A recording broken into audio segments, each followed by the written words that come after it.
പ്രിയ സുഹൃത്തുക്കളെ, 3 ചാനലുകൾ.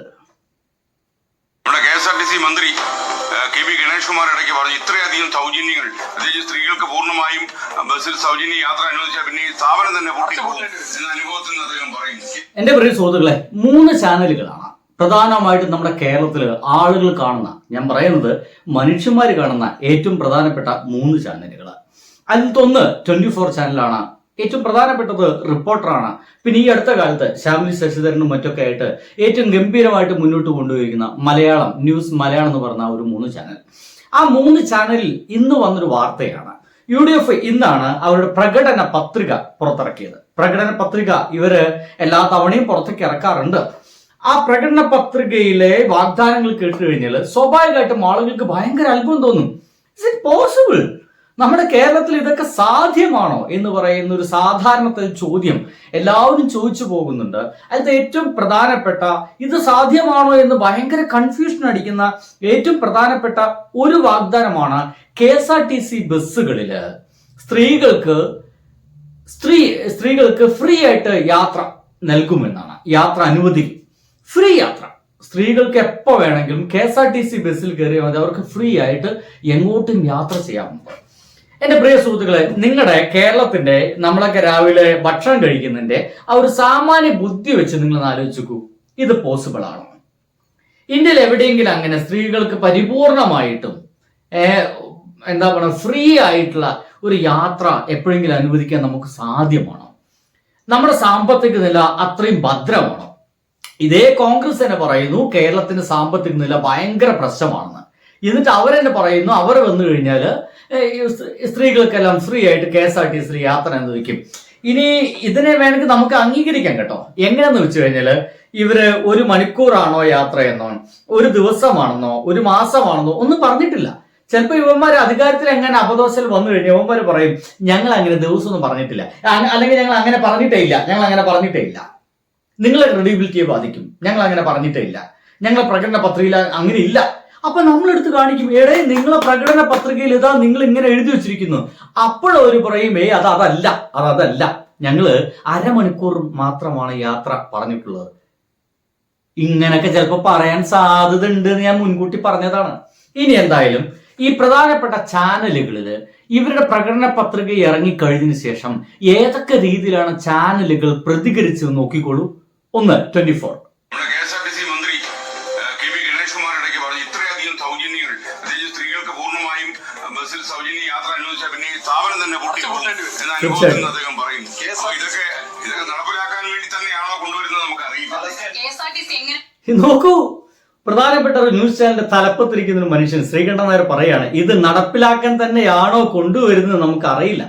അപ്പൊ ഉറപ്പാണ് ഇത് നടപ്പിലാവില്ല. കോൺഗ്രസ്സുകാരുടെ ഒരൊറ്റ ചോദ്യം ചോദിച്ചാൽ പോലെ ഇത് നടപ്പിലാവുമോ ഇല്ലയോ എന്ന് ചോദിക്കാൻ, ഇല്ലേ? ആ ഒരു സുനാമി കാലത്ത് നിങ്ങൾ പ്രഖ്യാപിച്ച 1000 വീടെവിടെ? ഈ വയനാട് ദുരിതബാധിതരുടെ ശവശരീരങ്ങൾ കണ്ട് നിങ്ങൾ വാങ്ങിച്ചു കൂട്ടിയ പണം എവിടെ?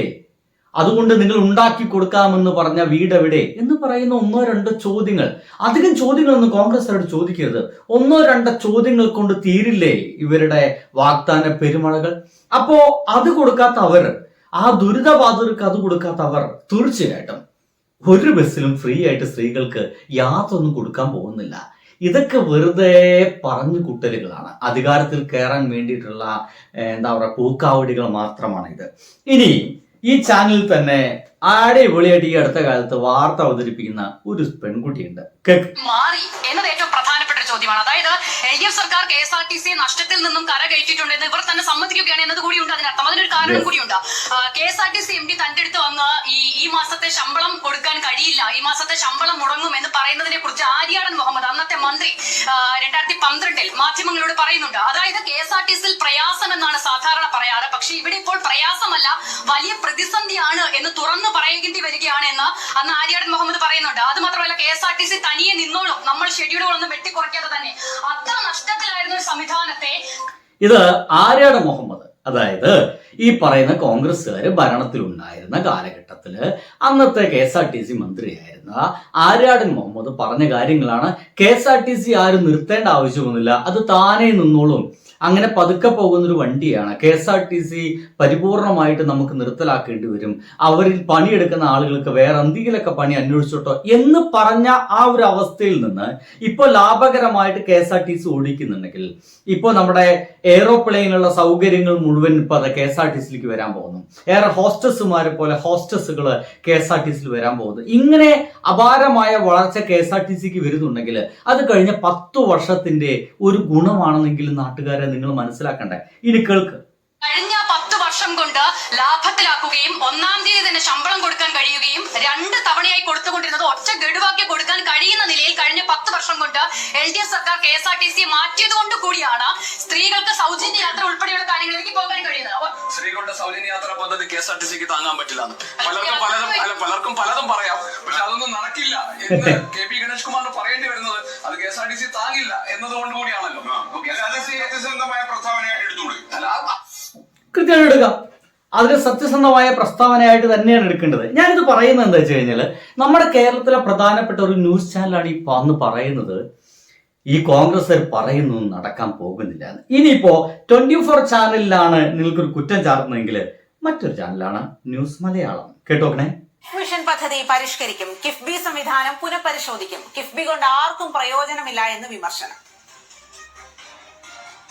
ഈ വിമർശനം സ്വാഭാവികമായിട്ടും ആരാ പറഞ്ഞിട്ടുണ്ടായിരിക്കും നിങ്ങൾക്ക് അറിയാം, നമ്മുടെ VD സതീശൻ ചേട്ടനാണ്. ഇനി കേൾക്കാം. കിഫ്ബിയുടെ കാര്യം ഞങ്ങൾ പുനഃപരിശോധിക്കും. കാരണം ഒറ്റയടിക്ക് ഒരു ഗവൺമെന്റിന്, പുതിയ ഗവൺമെന്റിന് തീരുമാനം എടുക്കാൻ പറ്റും. കമ്മിറ്റ്മെന്റ്സ് അല്ലേ, കടമെടുത്തിരിക്കുകയാണ്. സ്റ്റേറ്റ് സോവറിൻ ഗ്യാരണ്ടി കൊടുത്തിട്ട് കടമെടുത്തിട്ട് നാളെ ഞങ്ങൾ ഇത് തരില്ല എന്നൊരു പുതിയ ഗവൺമെന്റിന് പറയാൻ പറ്റില്ല. അപ്പൊ ഞങ്ങളത് റീവിസിറ്റ് ചെയ്യും. എന്താണ് അതിൽ ചെയ്യാൻ പറ്റുന്നത്.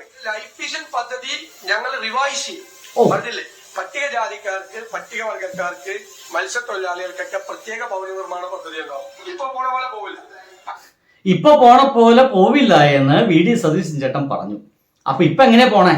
ഇപ്പൊ വളരെ വൃത്തിയായിട്ട് ആളുകൾക്ക് മുൻഗണനാഗമത്തില് വീടുകൾ കൊടുത്തു തുടങ്ങിയിട്ടുണ്ട്. ലൈഫ് മിഷൻ പദ്ധതി പ്രകാരം നമ്മുടെ നാട്ടിലൊക്കെ അങ്ങനെ വീടുകൾ ഉയർന്നു വരുന്നുണ്ട്.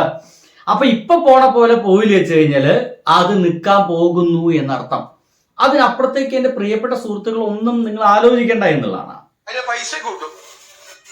കേരള ബാങ്കിന്റെ നടത്തിപ്പ് പുനരാലോചിക്കുമെന്ന് VD സതീശൻ. കേരള ബാങ്ക് പൂട്ടാൻ പോകുന്നു. ബാങ്കുകളിൽ വ്യാപക കൊള്ളയാണ് നടക്കുന്നത് എന്നും പ്രതിപക്ഷ നേതാവ് ആരോപിച്ചു. ഇത് മാത്രം കേട്ടിരുന്നാ മതി. കാരണം എന്താ പറയാ, ലാഭത്തിലായ ജില്ലാ സഹകരണ ബാങ്കുകളെ നഷ്ടത്തിലാക്കിയ സംസ്ഥാന ബാങ്കിൽ കൊണ്ട് ലയിപ്പിക്കുകയാണ് ചെയ്തത്. ഞങ്ങൾ സഹകരണ രംഗത്ത് നിക്ഷേപ ഗ്യാരണ്ടി കൊണ്ടുവരാൻ പോവാം. മറ്റേ ഷെഡ്യൂൾ ബാങ്കിലും നാഷണലൈസ് ബാങ്കിലും ഉള്ളതുപോലെ നിക്ഷേപകർക്ക് പരിധിയില്ല. 1 കോടി നിക്ഷേപിച്ചിട്ടുണ്ടെങ്കിൽ ആ 1 കോടിക്ക് നിക്ഷേപ ഗ്യാരണ്ടി, അതിന് ഞങ്ങളൊരു കോർപ്പസ് ഉണ്ടാക്കാൻ പോവാണ്. അതിന് വേണ്ടിയിട്ട് നിക്ഷേപ ഗ്യാരണ്ടി ഉറപ്പുവരുത്തുക. കാരണം ഇല്ലെങ്കിൽ സഹകരണ മേഖല വിഡ്രോവലാണ്. സഹകരണ മേഖല തകർന്നു പോയാൽ, ഞാൻ പറയുന്നത് എന്തൊരു ധൈര്യത്തോടെയാണ് ഇദ്ദേഹം ഈ പറഞ്ഞു വെക്കുന്നത്. നമ്മുടെ ബാങ്കിങ് മേഖല, നമ്മുടെ ഇവിടെയുള്ള KSRTC എല്ലാം ഞങ്ങൾ നിർത്തലാക്കും, ഈ വീട് കൊടുക്കുന്നൊക്കെ ഞങ്ങൾ വീണ്ടും പുനഃപരിശോധിക്കും എന്ന് എന്ത് ധൈര്യത്തിന് പുറത്തായി മനുഷ്യന് പറഞ്ഞുകൊണ്ടിരിക്കുന്നത്. ജനങ്ങള് ഇതോടുകൂടി തന്നെ മാറി ചിന്തിക്കില്ലേ? ഈ ചെങ്ങാതിക്ക് ഒക്കെ വോട്ട് ചെയ്ത് കഴിഞ്ഞാൽ നമ്മൾ കുടുങ്ങും എന്ന് ജനങ്ങൾ മനസ്സിലാക്കില്ലേ? ഇനി ഈ കോൺഗ്രസ് ഇവിടെ ഏറ്റവും രസകരമായിട്ട് വ്യത്യസ്തമായിട്ട് കാര്യങ്ങളൊക്കെ അവതരിപ്പിച്ചത് റിപ്പോർട്ടർ ചാനൽ എന്നൊക്കെ പറയേണ്ടി വരും. അവർ കൃത്യമായിട്ട് പറഞ്ഞു എന്തായിരുന്നു അന്ന് സംഭവിച്ചേ എന്ന്. ഉമ്മൻചാണ്ടി എന്ന് പറയുന്ന ആ ഒരു മനുഷ്യന്റെ കാലഘട്ടത്തില്, കോൺഗ്രസ്സുകാരുടെ വർത്തമാനത്തിൽ പറയുകയാണെങ്കിൽ സുവർണ കാലഘട്ടം, കേരളത്തിന്റെ സുവർണ കാലഘട്ടമായിട്ടുള്ള ഉമ്മൻചാണ്ടി കാലഘട്ടത്തിൽ എന്താണ് സംഭവിച്ചത് എന്ന് കൃത്യമായിട്ടും പറയുന്നു.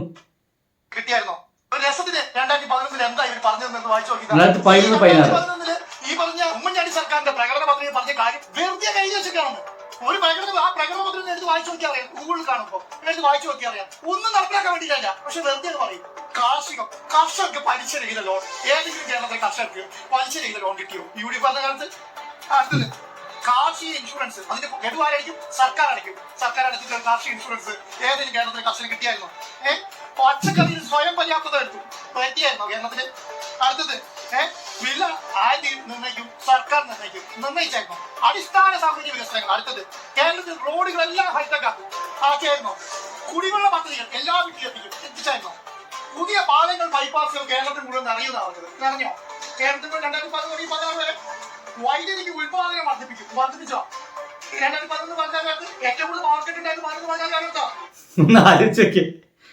UDF-കാര് 2011-16 കാലഘട്ടത്തിൽ ഇറക്കിയ പ്രകടന പത്രിക എടുത്ത് വായിച്ചിട്ട് ചർച്ച ചെയ്യുകയാണ് റിപ്പോർട്ടർ ചാനൽ ചെയ്യുന്നത്. എന്നിട്ട് ചോദിക്കുകയാണ്, ഇവർ അന്ന് പറഞ്ഞ വല്ലതും അന്ന് നടപ്പിലാക്കിയിരുന്നു? പരിശോധിച്ച് നോക്കുമ്പോൾ ഒന്നുപോലും നടപ്പിലാക്കിയിട്ടില്ല. വൈദ്യുതി എന്താ പറയുക കൂട്ടുമെന്ന് പറഞ്ഞപ്പോൾ, വൈദ്യുതി വർദ്ധിപ്പിക്കുമെന്ന് പറഞ്ഞപ്പോൾ അന്ന് പവർ കട്ട് ഉണ്ടാവുകയാണ് ചെയ്തത്. എല്ലാവർക്കും കുടിവെള്ളം എത്തിക്കുന്നു പറഞ്ഞപ്പോൾ നാട്ടുകാർ വെള്ളമില്ലാതെ നെട്ടോട്ടം ഓടുകയാണ് ചെയ്തത്. ഇങ്ങനത്തെ ഒരു അവസ്ഥയായിരുന്നു 2011-16 കാലഘട്ടം. ആ കാലഘട്ടത്തെ തിരികെ കൊണ്ടുവരാം എന്നുള്ള വാഗ്ദാനമാണ് ഇപ്പോൾ ഇവർ നമുക്ക് നൽകുന്നത്. സർക്കാർ സ്കൂളുകളുടെ നവീകരണം ഹൈടെക് ക്ലാസ് റൂം ആക്കിയോ കേരളത്തിൽ 2016 വരെ 45,000 ക്ലാസ് റൂം ആക്കിയത് പിണറായി വിജയൻ സർക്കാരിലാണ്. എല്ലാ ആശുപത്രികളും വലിയ രീതിയിൽ മെച്ചപ്പെടുത്തും. ശിവകുമാറിന്റെ മന്ത്രിയായിരുന്നു ഭയങ്കരമായിട്ട് മെച്ചപ്പെടുത്തിയിട്ടായിരുന്നല്ലോ, നമ്മൾ കണ്ടായിരുന്നല്ലോ. അതിനുശേഷം പിന്നെ അടുത്തെന്താ അറിയോ, വ്യവസായവും IT-യും. ഇങ്ങനെ ഈ 2011 ഈ പറഞ്ഞ ഉമ്മൻചാണ്ടി സർക്കാരിന്റെ പ്രകടന പദ്ധതി പറഞ്ഞ കാര്യം മുഴുവൻ നടത്തിയതാരെന്നറിയോ? ഈ 16 തുടങ്ങിയിട്ട് 26 വരെയുള്ള പിണറായി വിജയൻ സർക്കാരാണ്. അതാണ് രസം. UDF-കാര് പ്രകടന പത്രിക ഇറക്കുന്നു, അത് മുഴുവൻ നടപ്പിലാക്കുന്നത് LDF ആയിരുന്നു എന്നർത്ഥം. 16-ന് ശേഷം 2 മാസം കഴിഞ്ഞപ്പോഴാണ് LDF സർക്കാർ വരുന്നത്. പിന്നീട് LDF സർക്കാർ അത് മുഴുവൻ ഏറ്റെടുത്ത് നടപ്പിലാക്കുകയാണ് ചെയ്തെന്നുള്ളത് സിമ്പിളായിട്ട്, വളരെ സിമ്പിളായിട്ട് ഇവിടെ തുറന്നു പറയുന്നു. എൻ്റെ സുഹൃത്തുക്കളെ, ഇപ്പോൾ നമ്മുടെ UDF-കാർ ഇറക്കിയിട്ടുള്ള പ്രകടന പത്രികയിലെ ഏറ്റവും പ്രധാനപ്പെട്ട ഒന്ന്, സ്ത്രീകൾക്ക് ജോലി സ്ഥലങ്ങളിൽ തുല്യവേതനം നടപ്പിലാക്കാൻ നടപടി. ഇപ്പൊ മത്സരിക്കുന്നത് എത്ര സ്ത്രീകളുണ്ടെന്നൊക്കെ ഇവരുടെ ആദ്യം നമ്മൾ ചോദ്യം ചോദിക്കണം. വൃദ്ധ വനിതകൾക്ക് അംഗൻവാടികൾക്ക് സമാനമായി അമ്മവാടി പദ്ധതി. കല്ലിട്ട് പോകാനായിരിക്കും, അല്ലെങ്കിൽ ഇപ്പൊ തന്നെ അംഗനവാടിത്തെ പിള്ളേരൊക്കെ നല്ല ഭക്ഷണം കഴിച്ചിട്ടാണ് പോണേ. ആ ഭക്ഷണം പോലും ചിലപ്പോൾ ഇല്ലാണ്ടാവാനുള്ള സാധ്യത കൂടുതലാണ്. ബിൽ രഹിത ആശുപത്രികൾ തന്നെ ഇനി ഇവന്മാർ വന്നു കഴിഞ്ഞാൽ ഉണ്ടാവുമോ എന്നുള്ള കാര്യം സംശയത്തിൽ. ഞാൻ പറയുന്നത് ഇങ്ങനെ, ഞാനിപ്പോൾ സംസാരിക്കുന്നത് പോലെ ഒരു പക്ഷേ ഇവരെങ്ങാ അധികാരത്തിൽ കയറി കഴിഞ്ഞാൽ അടുത്ത 5 വർഷം കഴിഞ്ഞ ചാനലുകളിൽ ഈ രീതിയിലൊക്കെ ആയിരിക്കും ചിലപ്പോൾ ചർച്ചകളൊക്കെ മുന്നേറുന്നുണ്ടായിരിക്കുക. മതസൗഹാർദ്ദം ഊട്ടിയുറപ്പിക്കാൻ മിനിസ്ട്രി ഓഫ് ടോളറൻസ് ഇത് ഇവർക്ക് എന്തായാലും വേണ്ടി വരും. കാരണം തീർച്ചയായിട്ടും ഇവിടെ മതസൗഹാർദ്ദം എന്ന് പറയുന്നത് അട്ടപ്പുറത്തായിരിക്കും. വല്ല കലാപങ്ങളും ഇവന്മാരെങ്ങനെ ക്രിയേറ്റ് ചെയ്യുന്നതൊക്കെ ചുമ്മാ ആലോചിച്ച് മതി. റബ്ബറിന് താങ്ങുവില പ്രഖ്യാപിച്ചു 300 രൂപ അവന്മാരെ നെഞ്ചത്തിട്ട് ചവിട്ടാൻ വേണ്ടിയിട്ടാണ്. ഇങ്ങനെ ഇവർ പറഞ്ഞിട്ടുള്ള പല കാര്യങ്ങളും ഏറ്റവും പ്രധാനമായിട്ട് ഞെട്ടിക്കുന്നത് സ്ത്രീകൾക്ക് KSRTC-യിൽ സൗജന്യ യാത്ര എന്നതാണ്. സോ ഇതൊന്നും പോസിബിൾ അല്ലാത്തൊരു കാര്യങ്ങൾ ഉമ്മൻചാണ്ടി കാലഘട്ടത്തിൽ ഇവർ പറഞ്ഞ് നടപ്പിലാക്കിയില്ല. അത് ചോദിക്കണ്ടേ നമ്മൾ? ഒന്നും വേണ്ട. ഇതിനെല്ലാം അപ്പുറത്ത് ഒരൊറ്റ വീഡിയോ കൂടി നിങ്ങൾക്കൊന്ന് കാണിച്ചു തന്നിട്ട് ഞാൻ ഈ വീഡിയോ അവസാനിപ്പിക്കുന്നു. എനിക്ക് ഭയങ്കര അത്ഭുതം തോന്നിപ്പോയത് കൊണ്ട് മാത്രമാണ് ഞാൻ ആ വീഡിയോ നിങ്ങൾക്ക് കാണിപ്പിക്കുന്നത്. എന്താണെന്ന് വെച്ച് കഴിഞ്ഞാൽ ഇതാ നോക്കിക്കോളൂ കേട്ടോ. എവിടെ അത്? രക്തസാക്ഷി ഫണ്ട് തട്ടിച്ചിട്ടില്ല എന്നുള്ളത് CPM വ്യക്തമാക്കിയിട്ടുണ്ട്. അവർക്ക് തന്നെ പരാതിയില്ല എന്ന് മാത്രമല്ല, അങ്ങനെ വയനാട് ഫണ്ടിന്റെ കാര്യം ചോദിക്കുമ്പോൾ എന്താ തിരിച്ചു ചോദിക്കുന്ന മറ്റു ചോദ്യം ചോദിക്കുന്നത് സംബന്ധിച്ച ചോദ്യങ്ങൾ ഇതിന്റെ കണക്ക് പറയാത്ത എന്താണെന്നുള്ള ഈ ദേശാഭിമാനിയും കൈരളിയും കൂടി ഗൂഢാലോചന നടത്തിയിട്ട് എന്നെ പ്രകോപിപ്പിച്ച് CM ഇറങ്ങിപ്പോയ പോലെ, മുഖ്യമന്ത്രി ഇറങ്ങിപ്പോയ പോലെ ഞാൻ രൂക്ഷമായി പ്രതികരിച്ചിട്ട് അതൊന്നുമല്ല സുഹൃത്തെ. അതുപോലെ വരുത്തി തീർക്കാൻ വേണ്ടിയിട്ട് കുറെ ദിവസത്തേക്കുള്ള ഡിക്ലെയർ ചെയ്യുന്ന പരിപാടിയാണ്. മാനിഫെസ്റ്റോട് ബന്ധപ്പെട്ട ഏത് ചോദ്യത്തിനും അല്ലാത്ത ചോദ്യത്തിനുള്ള മറുപടി വയനാട് ഫണ്ടിന്റെ നിങ്ങളോട് പറഞ്ഞല്ലോ. പക്ഷേ കോൺഗ്രസ് തയ്യാറാവുന്നില്ല.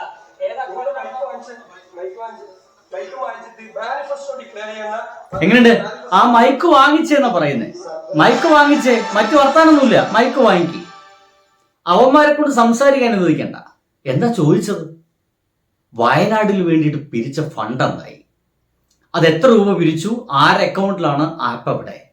ഈ ഒരു 3 ചോദ്യത്തിന് ഇത്ര കാലമായിട്ടും അവർക്ക് വ്യക്തമായിട്ട് ഉത്തരം തരാൻ കഴിഞ്ഞിട്ടില്ലെങ്കിൽ, ഉത്തരം തരുന്നതിന് പകരം ആ സംസാരിക്കുന്നവന്റെ മൈക്ക് പിടിച്ചു വാങ്ങിക്കുക എന്ന ആജ്ഞാപനമാണ് ഇത്ര നേതാക്കളിൽ നിന്ന് വരുന്നതെങ്കിൽ, എൻ്റെ പൊന്നു സുഹൃത്തുക്കളെ, അറിയാതെയെങ്കിലും നിങ്ങളെ വിരലുകൾ അവർക്ക് വേണ്ടി പതിക്കാതിരിക്കുക. ബൈ.